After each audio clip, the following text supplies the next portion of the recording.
பாட்டாளி அவன் மாடிக்கு வர வேண்டும். பஞ்சம் என்பது இல்லா வாழ்வை பாரதம் பெற வேண்டும். பாடுபட்டவன் பாட்டாளி அவன் மாடிக்கு வர வேண்டும். பஞ்சம் என்பதே இல்லா வாழ்வை பாரதம் பெற வேண்டும்.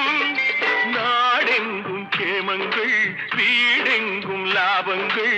நாடெங்கும் கேமங்கள், வீடெங்கும் லாபங்கள்.